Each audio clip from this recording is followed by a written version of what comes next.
Caros amigos, nós vamos conversar agora com o Dr. Domingos Fiorentini. Dr. Domingos Fiorentini, além de arquiteto, é médico e uma das maiores experiências e um dos maiores acervos de conhecimento na área da arquitetura hospitalar no Brasil. O Dr. Domingos Fiorentini é autor de um trabalho seminal na área da arquitetura hospitalar, que foi, digamos, o ponto de partida do grande debate sobre a prevenção via design, via arquitetura na área da infecção hospitalar.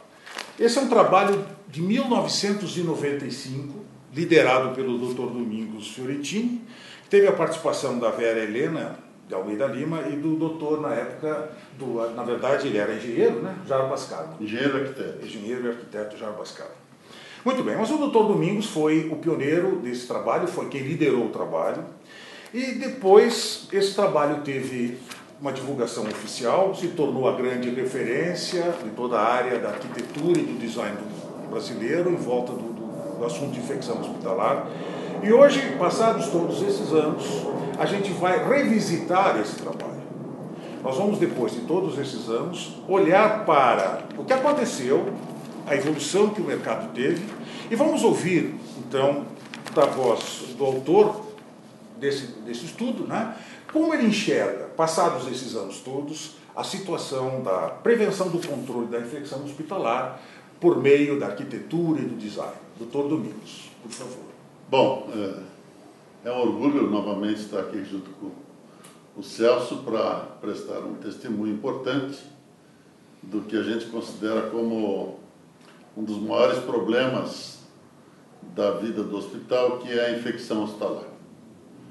E isso vem incomodando muito durante séculos aqueles que lidam com os hospitais, tanto médicos, administradores, enfermeiras, todos os profissionais que são envolvidos dentro da atividade hospitalar. O grande tabu que é a infecção hospitalar, na realidade, pode ser uma coisa muito simples, como pode ser uma coisa muito grave. Por quê? Porque infecção hospitalar é toda e qualquer infecção adquirida dentro do hospital durante o período em que a pessoa permaneceu no hospital. De maneira que eu posso pegar uma infecção hospitalar até num curto período de permanência e apresentar, vamos assim, a doença já quando não estou mais no hospital. O indivíduo se contamina no hospital, tem o período de incubação e vai apresentar a doença depois que recebeu alta e está na sua casa. E dentro do universo das infecções possíveis, nós temos aquelas que são graves, que são geradas por micro-organismos hospitalares, ditos hospitalares. Por que são ditos hospitalares? Porque são aqueles que são, vamos assim, cultivados, produzidos, são gerados e são peculiares, são típicos dos hospitais. É o caso dos micro-organismos multiresistentes, dos extremamente virulentos, aqueles cuja medicação já é mais escassa, obriga a utilizarmos de drogas e medicamentos de última geração, o que traz não só grande dificuldade do tratamento, mas o alto custo do tratamento.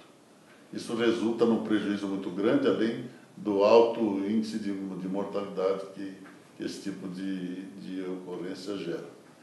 De maneira que, já naquela época, há 15 anos atrás, sei lá, mais que isso, nós estávamos preocupados em gerar um documento que trouxesse no seu bojo todas as grandes implicações, os grandes problemas vinculados à arquitetura e que fossem passíveis de ser cuidados e que pudesse ser uma forma de prevenção dessa infecção, visto que a arquitetura nem sempre ela é culpada pela infecção, ela pode ser no máximo uma coadjuvante. E a arquitetura também não tem por si só, vamos dizer assim, a responsabilidade de acabar com a infecção hospitalar. como eu disse, ela é sempre coadjuvante, ela é sempre um elemento a mais no auxílio para se reduzir a incidência de infecção hospitalar. Muito bem. A sua opinião é de que até hoje não se conseguiu provar que bactéria voa, que vírus voa. Evidentemente não voa. Então como é que o vírus vai chegar no paciente? Como é que a bactéria, como é que ela vai chegar no paciente? De que modo essa infecção se dá? Quais são os fatores mais importantes nesse processo? Já há séculos se sabe que tanto os vírus, as bactérias, os fungos, e todos os micro-organismos que produzem doenças no homem, não têm capacidade de locomoção por si só. Elas são transportadas através de partículas, através de água, através de líquidos, né? E assim elas atingem várias partes do hospital.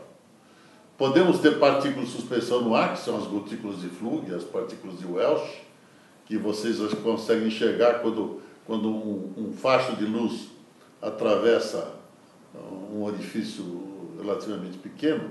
A gente falava numa música famosa brasileira, telhado de zinco, como é que é? Aí eu não conheço. Eu sei da música, mas não sei. A luz atravessa o telhado de zinco e forma aqueles fachos de luz. E aquilo produz um efeito chamado efeito Tyndall. No efeito Tyndall a gente consegue visualizar partículas de suspensão no ar. Que, veja, nesse ambiente você não está vendo nada. Mas se nós tivéssemos esse fecho que eu te falei, que é um fecho de luz, um facho de luz, atravessando por um fino orifício, provoca o efeito Tyndall. E aí você pode visualizar essas partículas de suspensão. Então, desculpe o comentário. É muito útil, ilustra muito bem.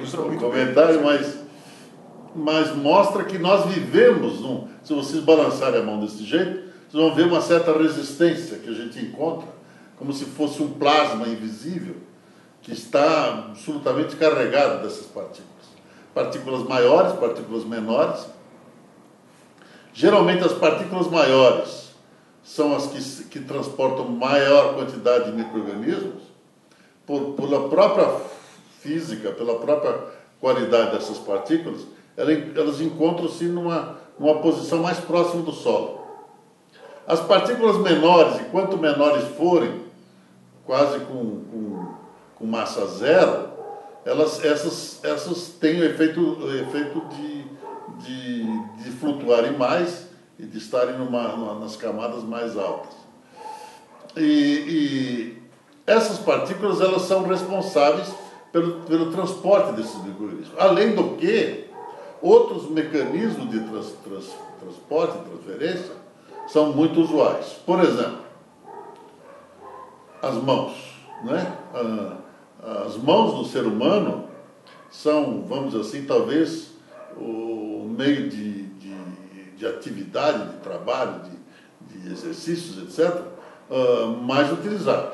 Né? Para tudo se utiliza a mão. Um cumprimento, um abraço, uma maçaneta, no acender do interruptor, a mão numa superfície, o simples pegar de um objeto, ele faz com que as mãos passem a ser extremamente transmissores dessas partículas que também estão nas mãos. E com isso vão semeando aonde pegam, onde tocam, esses micro-organismos junto com essas partículas.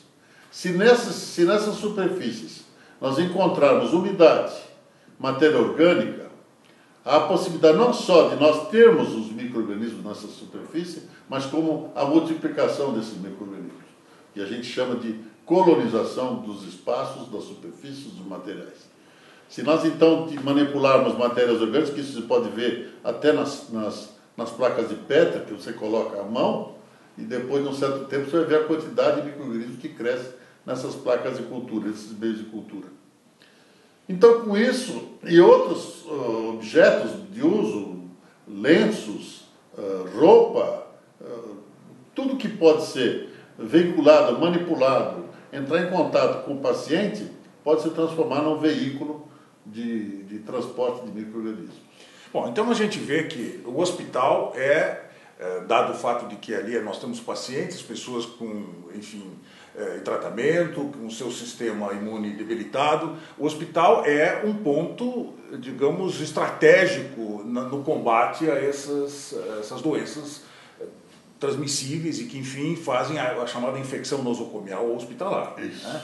Muito bem. As mãos são realmente responsáveis por grande parte, ou pela maioria dessas transmissões. Né? Então, existe um esforço grande, permanente, de convencimento, de aculturamento de todo o pessoal que atua no ambiente hospitalar, a lavar as mãos, a manter as mãos limpas, a utilizar, usar boas técnicas de lavagem, de asepsia e assim por diante.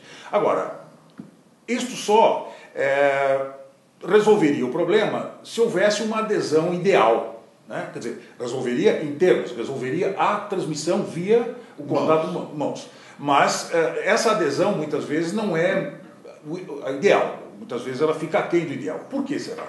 Essa adesão e outras, porque também a gente não pode transmitir a ideia de que a simples lavagem das mãos seja suficiente para reduzirmos a infecção nos hospitais. Ela é um fator muito importante, reduz sim, mas outros fatores são também importantes, principalmente aquelas patologias que são transmitidas pelo ar, através de gotículas de Fluge ou partículas de Welch, quando a pessoa expira, quando a pessoa fala.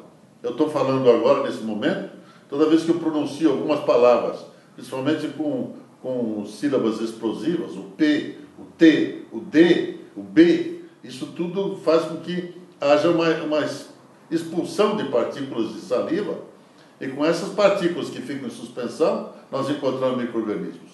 Não só encontramos micro-organismos, mas como essas partículas, elas contêm matéria orgânica, elas servem também de alimento e umidade que vai ajudar na proliferação desses micro-organismos. Então, o uso de máscaras é importante, né? Outras medidas simultâneas e conjuntas é que fazem o universo. É o caso, por exemplo, dos isolamentos, onde o ar-condicionado tem uma função importante, onde nós podemos ter barreiras físicas que evitem essa transmissão. Então, mas aquilo que você falou é muito importante. Se nós não tivermos uma cultura de precaução, de preservação dos ambientes, das pessoas e da proteção dos indivíduos contra a infecção hospitalar, nós dificilmente teremos sucesso contra... E isso envolve o design e envolve a arquitetura, que pode ser um fator muito importante para criar as pré-condições para que se dê o trabalho e se dê o cuidado com a asepsia. Eu gostaria de ouvir a sua experiência, no caso do Einstein, aquelas colunas que são colocadas nos apartamentos e que tem uma pia voltada especificamente para o cuidador ou para a enfermagem.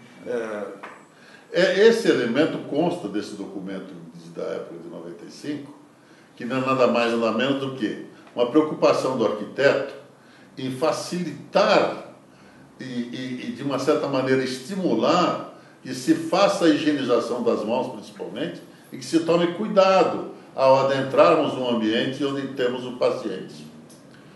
Esses elementos constam de uma pia, uma bancada, sabão líquido, toalha, de maneira que não é para uso do paciente, é para o uso da equipe médica, da equipe de enfermagem e de todos os profissionais que entrarem no ambiente.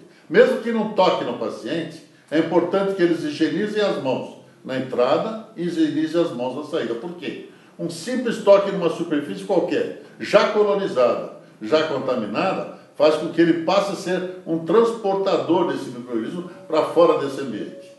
E quanto mais confinamos os micro-organismos patogênicos, resistentes, virulentos, etc., no único ambiente, estaremos salvando outras vidas, aliviando esses outros possíveis contaminados do contato com esses micro-organismos. Bom, isso também envolve a pessoa do paciente e do acompanhante, porque, de certa forma, cria um compromisso do cuidador, do médico, da enfermeira, né, muito bem observado. De dar o exemplo, sobretudo de mostrar a importância, enfatizando isso. Né? Muito bem observado. Sempre tem um aspecto psicológico, o que forma a cultura da precaução contra a infecção. Não é só o aspecto físico, é o aspecto psicológico. Quer dizer, eu sou paciente, eu estou aqui no quarto, eu vejo se o médico entrar lava a mão ou se ele não lava a mão. Se ele lava a mão ao sair ou não lava a mão. E com isso, psicologicamente, o médico que executa esse ato de lavagem das mãos, ele está dizendo de uma certa maneira assim, eu sou um profissional responsável. Eu cuido dos meus pacientes de uma forma especial. Eu tenho o cuidado de não só não trazer micro-organismos estranhos para esse paciente, mas também não levar micro-organismos daqui para outro ambiente. Então, essa função de educação, ela é importante, por isso que é importante também que esses elementos de higienização fiquem visíveis, para ver quem faz ou quem não faz. Hoje, na realidade, surgem alternativas que no passado não existiam. É o caso do álcool gel. Então, frequentemente, em vez de se lavar as mãos, nós temos lá o álcool gel, e que os profissionais de higiene, de saúde e não de higiene, costumam higienizar com álcool gel. Evidentemente que para determinados procedimentos o álcool gel não é suficiente, não é adequado.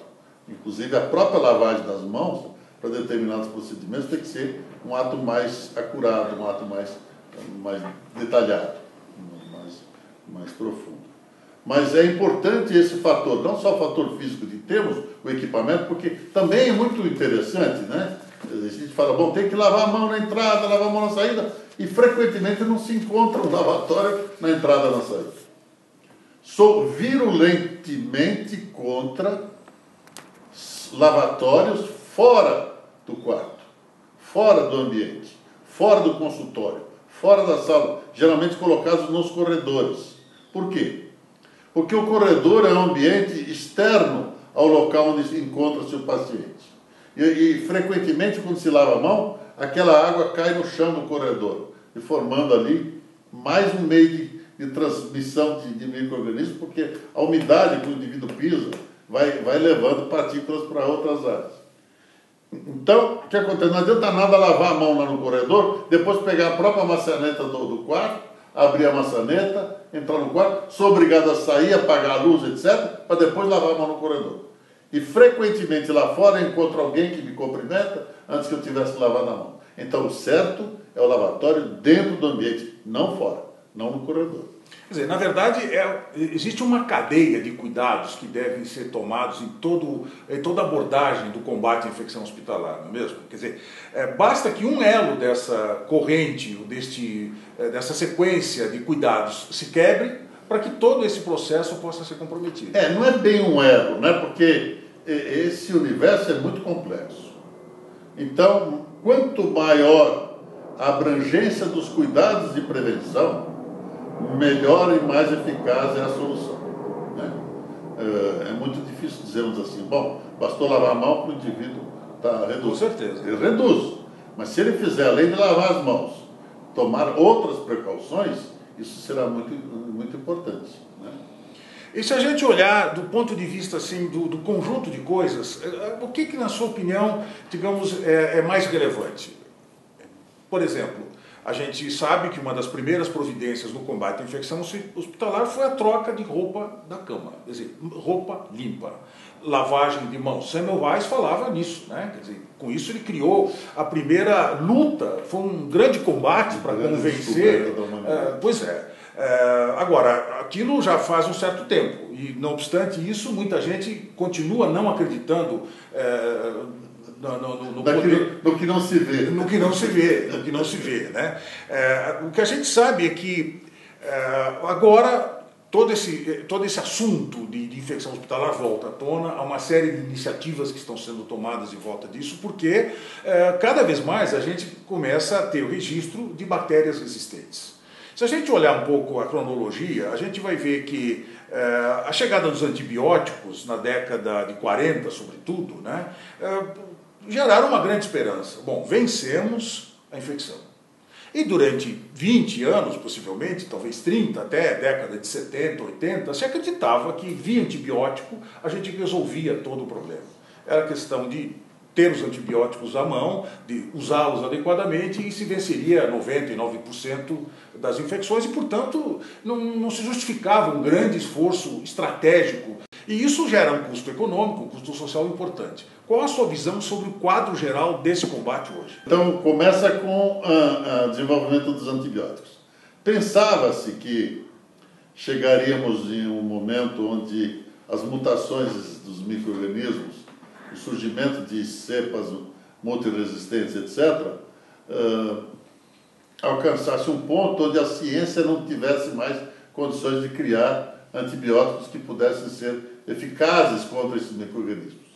E a ciência tem mostrado que isso não acontece. Quer dizer, é óbvio que nós temos antibióticos caríssimos, cada vez mais a ciência usa fortunas pesquisando novos antibióticos, no sentido de produzir eficácia na destruição desses micro-organismos, de maneira que é uma guerra constante. Não podemos dizer ainda que essa guerra terminou ou que vai terminar, mas isso vai continuar.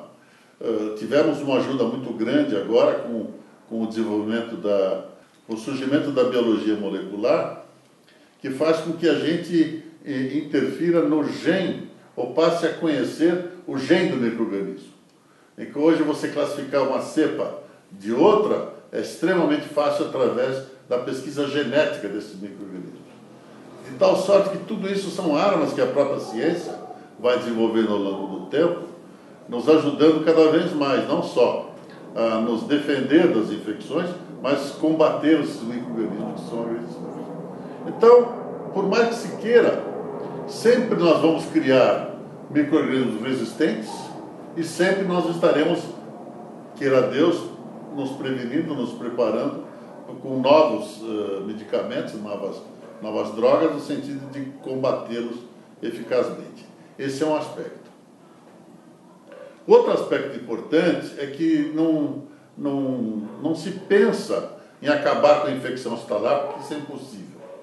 E como eu já disse, nem toda infecção hospitalar é maligna, nem toda infecção hospitalar é perigosa. O fato de ser infecção hospitalar não está dizendo nada. O que passa a ser grave é quando eu sou infectado, né? Eu pego uma infecção hospitalar, onde o agente infectante ele é multiresistente, virulento, é o bichinho brabo que foi criado, que foi desenvolvido dentro do ambiente hospitalar. E qual é o mecanismo mais importante? É que quando se tem um paciente maltratado, isso é, não chicoteado ou agredido, não. Quando o tratamento que é feito com antibióticos é mal feito, ou na dosagem inadequada, ou com interrupção do tratamento, onde nós temos a possibilidade de criar micro-organismos resistentes a esses antibióticos mais comuns, a gente vai usando antibióticos mais de última geração e vamos criando, então, dentro do hospital, cepas que são cada vez mais resistentes a esses antibióticos comuns. Isso não seria problema desde que nós mantivéssemos esses micro-organismos contidos no ambiente. Então, imaginemos que eu esteja contaminado com um tipo de micro-organismo muito resistente. Quando eu estou falando com você aqui, estou colocando a mão na mesa, estou pegando objetos, eu estou colonizando essas superfícies com esses micro-organismos. No momento que eu colonizo isso, e se essa colonização ela se espalhar pelo hospital, eu passo a colonizar o hospital todo com esses micro-organismos, criando, na realidade, toda uma microbiota hospitalar uniforme, onde de cabo a rabo do hospital eu já sou colonizado, já estou colonizado, o hospital já está colonizado com esse micro-organismo. Então, qual é o segredo? Um dos segredos, uma das formas. Não lavar as mãos porque é higiênico, não. Porque lavar a mão é uma forma de você não veicular o micro-organismo para que não vá colonizar outros ambientes. Vou dar um exemplo claro.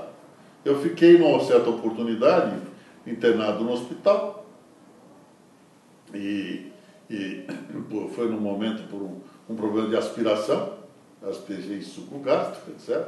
Então, nessas circunstâncias, que é uma circunstância muito grave, há uma destruição, uma pneumonia que a gente chama de pneumonia química, né? Uma destruição química dos brônquios, dos bronquíolos, etc. Após essa pneumonia química, vem uma pneumonia infecciosa. Ora, no meu caso foi extremamente simples, por quê? Porque a pneumonia infecciosa que eu peguei foi por micro-organismos não tão resistentes, não tão agressivos. Se eu tivesse, por azar, me contaminado com um micro-organismo mais resistente, mais agressivo, mais virulento, estava morto. Então, o que me salvou? Me salvou basicamente a colonização que eu tinha. Porque, veja, num caso desse, qual é a probabilidade maior de termos uma infecção? Pelo micro-organismo que já está no local de abertura, vamos assim, de falha no sistema de defesa. A mucosa foi destruída, ali vai entrar. A epiderme foi destruída, ali vai entrar. Faço uma incisão de uma ferida cirúrgica, ali vai entrar. Então, toda vez que eu estiver permitindo que as defesas naturais do organismo sejam rompidas, ali pode entrar o micro-organismo. Mas quem é que vai entrar primeiro? Quem é que vai provocar? Aquele que já está colonizado, que está colonizando o indivíduo. Então, se o indivíduo não estiver colonizado com esse tipo de micro-organismo, a infecção que ele vai ter vai ser simples. Mas se ele estiver num ambiente hospitalar, estiver colonizado com esse micro-organismo, a probabilidade de ter uma infecção grave é muito maior. Muito bem. Do ponto de vista desse trabalho seminal de 1995, na sua opinião, mudou muito, mudou pouco? A ciência evoluiu muito, a medicina evoluiu muito, com a própria biologia molecular, que acabei falando para vocês, onde houve um grande desenvolvimento do estudo da genética dos seres vivos, e dentre eles os micro-organismos. Mas, por incrível que pareça, os princípios desse documento eles se mantêm válidos, né? Desde dos tabus, dos preconceitos, os casos, por exemplo, dos cantos redondos, né? Que a gente fala assim, se não tiver canto redondo vai ter infecção. É provado que o canto redondo ele tem muito pouca influência no fato de existir ou não infecção. Isso já consta desse documento, né? As medidas de proteção de lavanderia, onde nós criamos máquinas com barreira, continuam sendo válidas, né? Os procedimentos de esterilização, da central de esterilização, continuam sendo os mesmos. A própria precaução de higienização das mãos, tudo isso continua se valendo. Algumas coisas mudaram, é óbvio. Algumas coisas, como por exemplo, naquela época existia um sistema de transporte de roupa suja, não sei se vocês estão lembrados, que era através de tubulões verticais. Eles jogavam o saco de roupa suja no tubulão, e aquele tubulão geralmente coincidia com a parte suja da lavanderia. Era muito prático, porque a gente reduzia a superfície de contato da roupa suja com elevadores, corredores, rampas, etc. Porém, aquele tubulão, ele era lambuzado pelas secreções, pelas matérias orgânicas que ficavam na superfície dos sacos, que não eram sacos impermeáveis, né? E o próprio tubulão, como ele era metálico, muitas vezes tinha farpas que rasgavam os sacos, etc., fazendo com que a própria roupa lambuzasse esse tubo. Ele virava um tremendo duto de proliferação e cultura de micro-organismos. Hoje, praticamente, eu desconheço o hospital que tem esse sistema de transporte de roupa suja. Hoje, todos eles são feitos em carros fechados, sacos impermeáveis, de maneira que a segurança com relação ao transporte desse material foi muito grande. Mas é um exemplo. Então, algumas coisas que eram obrigatórias, hoje são proibidas. Houve uma época que se obrigava a colocar capachos, tapetes com desinfetante, na entrada de áreas críticas, como centro cirúrgico, centro obstétrico, assim por diante. Hoje é proibido, porque ficou provado que era mais um elemento para criar resistência dos micro-organismos, né, a esses próprios desinfetantes. Então essas pequenas coisas mudaram, mas a essência do documento continua sendo a mesma, né? A questão do transporte de roupa suja, que foi levantada agora nessa sua última participação, é um tema de grande debate, né? Quer dizer, como fazer isso, como tratar os dejetos hospitalares, qual a melhor técnica? Inclusive esse debate é oportuno, porque contemporaneamente nós observamos que a maioria dos hospitais, ou grande parte dos hospitais, deixaram de processar sua própria roupa. que passaram a terceirizar o processo de lavagem.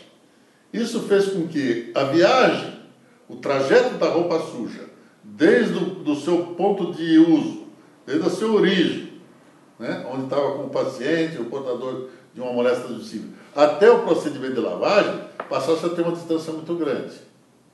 Então, tudo se resume, basicamente, numa técnica adequada de transporte de roupa. Houve uma época que se dizia que era inadequado, era até proibido, o transporte com o cruzamento de material limpo com sujo. Você está cruzando roupa limpa com roupa suja, né? Então, nós colocamos, quando veio a RDC 50, colocamos até o texto integral nosso, de que não há risco nenhum cruzar material limpo com sujo, desde que os dois sejam transportados com técnica. Né? Porque se eu não transportá-los com técnica, tanto limpo com técnica de transporte de material limpo, sendo protegido contra a contaminação, quanto sujo, que tem que ser transportado com precaução para que não transmita essa infecção para os ambientes, se eles forem transportados com técnica, pode cruzar onde quiser, sem problema.